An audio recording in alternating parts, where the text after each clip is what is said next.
बघल्या हे म्हणजे हातात तोलोचं पण नाही, एवढं मोठं हे दुधी.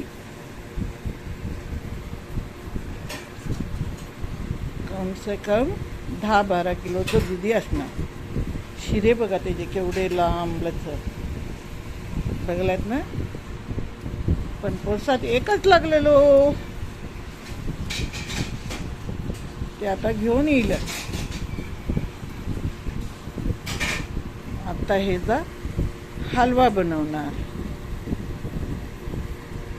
आणि आता पण लगीन आहे, त्यांना पण कापून देणार.